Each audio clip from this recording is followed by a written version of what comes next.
This wildfire season has been like no other. Millions of acres have already burned, hundreds of homes have been destroyed, and the reality is most of it could have been prevented. We need more Idahoans to choose to receive the safe, effective COVID-19 vaccine. A plea from Governor Brad Little after just 4 ICU beds are all that is left in all of Idaho. Now, just 2 months after demobilizing the National Guard, he has reactivated the Guard in the fight against COVID. And in weather, we are tracking pleasant temperatures again for Wednesday, but get ready for a nice warm-up just in time for the holiday weekend. I've got your forecast coming up next. The war in Afghanistan is now over.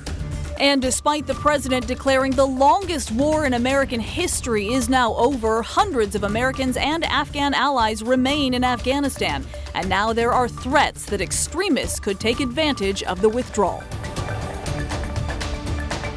Good evening and thank you for joining us for Krem2 News at 6 tonight. I'm Mark Hanrahan. It's good to have you here. I'm Whitney Ward. Teetering on the brink. That is how Idaho Governor Brad Little described the state's healthcare system right now as the Delta variant of the coronavirus continues to ravage the country. He said hospitals are completely overwhelmed and announced new action that he is taking to try to help out. But he also warned if something doesn't change, more dire action could be needed. Krem2 political reporter Casey Decker joining us live tonight with more from the governor. Casey? Well, Whitney, Mark, today the governor revealed in the entire state of Idaho there are only 4 vacant standard ICU beds, and overflow beds that were just created outside of the normal system. Well, those are also already filling up. Little said the system just isn't built for such a huge, sustained crisis, saying staff have been overworked for months. So he announced some new measures aimed at helping them. First, he is remobilizing the National Guard. 150 guardsmen will help medical staff primarily with logistics. Second, 200 federal workers will come to Idaho to help, both with administrative duties and medicine. And finally, a special 20-person medical response team from the Pentagon will be coming to North Idaho. Little singled out our region of the state as an area most in need of help, in part because vaccine rates are so low here. Today, he warned that if the situation in our hospitals does not improve, may have to do something that he says has never been done before in the state's history: declare a crisis standard of care, which would require medical personnel to basically triage people who try to come into the hospital. Idahoans in need of health care could receive a lesser standard of care or may be turned away altogether. In essence, someone would have to decide who can be treated and who cannot. This affects all of us, not just patients with COVID-19. We cannot allow that to happen until we've done all we can to address the crisis playing out in our hospitals. We're pulling out all of the stops. But the governor also said that the single most important thing that can be done is improving vaccination rates. Nearly every single new COVID case, hospitalization, and death in Idaho this year was someone who was unvaccinated. It is our ticket out of the pandemic. There are many of our family members, neighbors, and friends who are on the fence about getting the vaccine or have just been putting it off. To those fellow Idahoans, the time to receive the vaccine is now. Now, I also reached out to Kootenai Health tonight to see how these deployments might affect them. They said right now they aren't exactly sure and are still working out those details. But just recently, a few days ago, Panhandle Health told us that the demobilization of the National Guard, well, that had been a big loss of labor for them and a significant stressor on their system. So surely having them back will be welcome. In the newsroom tonight, Casey Decker, Krem2 News. So as Casey explained, North Idaho's low vaccination rates are now prompting the governor to send in a team from the U.S. Department of Defense. So we just wanted to take a closer look now at North Idaho's vaccination rates. So I first want to bring your attention to kind of the difference between both these Idaho numbers and the national numbers. So if you take a look at people who are 18 and older for their first dose only, they're at 57%. It's 51.5%. That means that they have gotten both of their doses. They're considered fully vaccinated. If you include kids who are 12 and older, the numbers are slightly different, but you can see hovering right around that 50%. But certainly different if you take into account the national picture. So if we talk about people who are 18 and older who have gotten at least their first dose, it's at 74%. kids 12 and older, it's at 72%. And if you talk about those who are fully vaccinated, meaning they've gotten their 2 doses, it's at 63 or 61%. So again, a pretty stark difference if you talk about the state numbers versus the national numbers. I also want to give you a closer look here at the county by county breakdown. This was very interesting. So if we start here in the Panhandle region, this is Kootenai County here, they're at 45%. The one that caught my eye for sure up here at the very top of the state is Boundary County right now.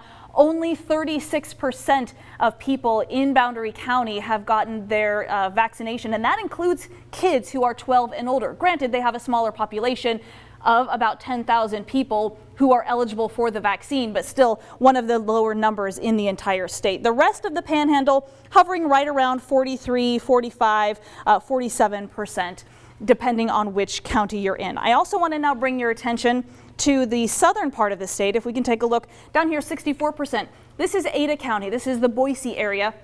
They're at 64.5%.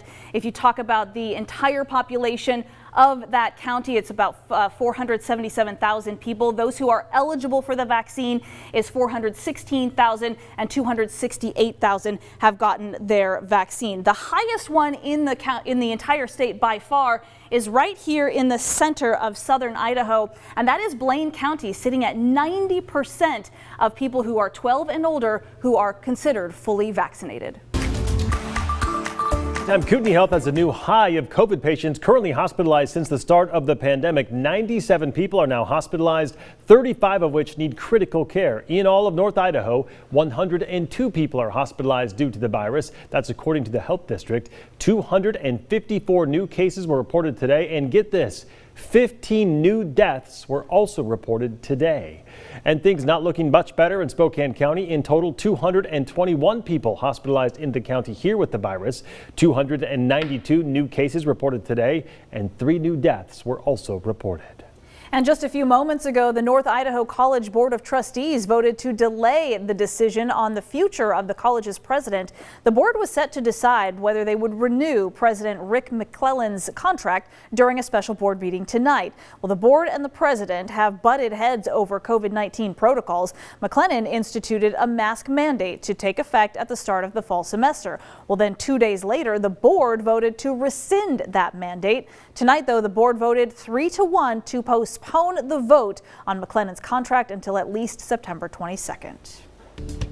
All right, let's take a quick break from the headlines. Kind of getting a taste of fall with some cooler temperatures that we kind of enjoyed today, right? Yeah, not too bad at all. Let's get straight to Chief Meteorologist Tom Scherer in the Outdoor Weather Center. And Tom, we're tracking, I think we called it a frost advisory, which is hard to believe considering not too long ago we were like 100 degrees, right? Well, we were 109 degrees at one time this summer. We set a new record for the most 90-degree days in a season. That happened this summer, and we had 6 days that were above 100 degrees. And now we talk about a frost advisory. Oh my, oh my.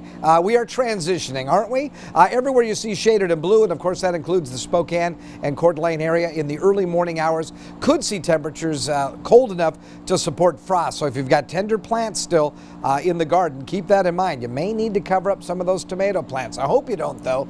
These are some of the wind gusts that we've recorded across the area. 23-mile-per-hour winds today in Spokane and Coeur d'Alene. It was blowing pretty good earlier during our 4 p.m. broadcast, but it seems like it's settled down right now. 32-mile-an-hour winds down in the Pullman area and also over towards Wenatchee. When we take a look at the satellite area, we've kind of really zoomed it out, give you a good bird's eye view. Most of the energy in the form of cloud cover and rain is to the north of us. We're on the tail end of this cool front. So for us here in eastern Washington, it means a dry cool front. We went from 80 for the high yesterday to high today of only about 69. We'll get up to about 72 tomorrow with sunshine, and we do have good air quality. So we like to talk about that. Your 3-day weekend looks beautiful, doesn't it? I've got temperatures in the lower 80s and upper 70s. I'll have the rest of your 10-day outlook coming up in a few minutes. All right, pretty much perfect, Tom. Thank you very much. All right, still to come tonight, it's no surprise this fire season has been one of the worst in U.S. history. And next in our ongoing Scorched Earth series, we're taking a look at the alarming statistics that show how many of those fires could have been prevented. If it was just one person over there, he would have done it. It wasn't a question for him. Plus, later, President Joe Biden has declared America's longest war is officially over. We will hear from a wife whose husband paid the ultimate sacrifice in Afghanistan. Coming up after the break.